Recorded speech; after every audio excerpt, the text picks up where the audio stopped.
آج کے ٹیچر اپنی ذمہ داریاں پوری کرتے ہیں. سر میں ان کے خلاف نہیں بات کری, میں ان کی ذمہ داریوں کی بات کری. ہو سکتا ہے انہیں بھی کوئی پریشرائز کیا جا رہا ہو کسی ادارے کی طرف سے, ان کی بھی اپنی بھی مشکلات ہو, ان کے بارے میں بھی ہم بات کریں گے, لیکن پہلے ذمہ داریوں کی بات کریں گے. دیکھیں میں سمجھتا ہوں کہ ٹیچر جو ہے نا وہ تو کسی چیز کو جو اس کو آگاہی دی جاتی ہے وہ اس چیز کو آگے منتقل کرنے والا ہے.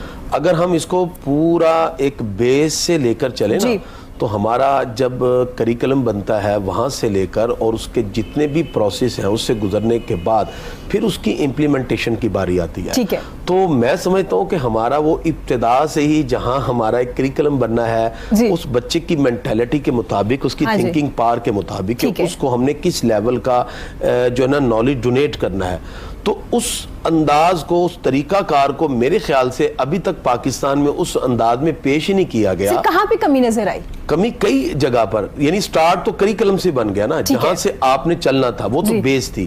جب اس کریکلم کے اندر آپ نے بہت سی ایسی چیزیں ڈال دیں یا جو اس سے ریلیونٹ نہیں, یا جو بچے کی مینٹیلٹی ہے یا اس کی تھنکنگ پار یا سوچنے کی صلاحیت ہے, ادراک اور شعور اور فہم کی جتنی اس کی صلاحیت تھی وہ وہاں تک نہیں پہنچ پا رہا, یا اس کے مطابق ان چیزوں کو نہیں رکھا گیا. اب مثال کے طور پہ آج کل رٹا سسٹم ہے اور ایک نوٹس لا کے اور وہاں تک بچے کو محدود کر دیا گیا, تو میرے خیال سے اس کے اندر جو ایبیلٹی تھی, جو صلاحیت تھی, وہ تو پیدا نہ ہو سکی. تو اس کے لیے پورے سسٹم کو بہتر کرنے کی ضرورت ہے.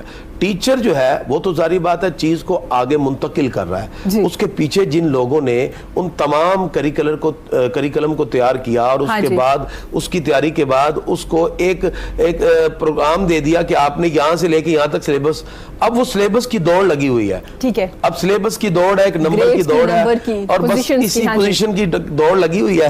تو لیکن اس میں بچے کا کیا آپ دیکھیں کہ اس میں ایبیلٹی پیدا ہوئی, وہ کس طرح دیکھیں. میں آپ کو ایک چھوٹی سی ایگزامپل دیتا ہوں. میں ایک جگہ لیکچر دے رہا تھا, بی ایس سی کی کلاس تھی. میں نے اس کلاس میں کہا بیٹا وٹ از دا نالج, علم کیا ہے, علم کیا ہوتا ہے. تو ایک بچہ بھی نہ دے سکا, بس کوئی کہہ رہا ہے سر جاننا, کوئی کہتا ہے پہچاننا. اب علم تو یہ اسے نہیں کہتے, اور وہ گریجویشن کا ایک کلاس تھی. تو میں یہاں اس نتیجے پر پہنچا کہ دیکھیں نا وہ میٹرک کے لیول سے پھر انٹر کے لیول سے پھر گریجویشن میں آ کے بیٹھے ہیں, تو صرف ایک رٹا سسٹم ہے, ایک نوٹس ہے یا ایک سسٹم چل رہا ہے, اس کے مطابق وہ اس کو لے کے چل رہے ہیں. اب اس میں آپ قصوروار کس کو کہیں گے؟ کیا ٹیچر تو موٹیویٹ کرنا چاہ رہا ہے, لیکن ٹیچر کے پیچھے ایک پورا ان کا ایک سلیبس جوڑ دیا کہ آپ نے اس کو لے کے چلنا ہے اور آپ نے اس کو 34 لیکچر کے اندر, اس کو 50 لیکچر کے اندر مکمل کرنا ہے. بچے کو کیا صلاحیت پیدا ہوتی ہے اس سے کوئی غرض نہیں. اس کے یہ جو کریکلم بنا کے دیا ہے, ٹیسٹ صحیح ہونے چاہیے, بس اس کا. سر اس میں جو ادارے کے آنرز ہیں ان کی ذکر کریں گے, یا ایجوکیشن سسٹم میں جو نصاب آپ کا بنا رہے ہیں, اس کے علاوہ پیرنٹس بھی کہیں نہ کہیں کانشیس صرف اس لیے ہے کہ چچا کے بیٹے کے نمبر زیادہ ہیں تو بیٹا آپ کے کیوں نہیں. اگر آپ بڑے اسکول میں پڑھیں, چچا کا بیٹا بھی وہاں پڑھے, چچا پھپھو تائی کسی کا بھی, ایون کے نیبرز کا بھی. تو سر جب ہم فوکس کریں گے نمبرز پہ, گریڈ پہ, تو تربیت تو نہیں ہو پائے گی. ہم تو صرف ڈگری ہولڈرز ہیں, ہم کہاں تعلیم یافتہ لوگ ہیں.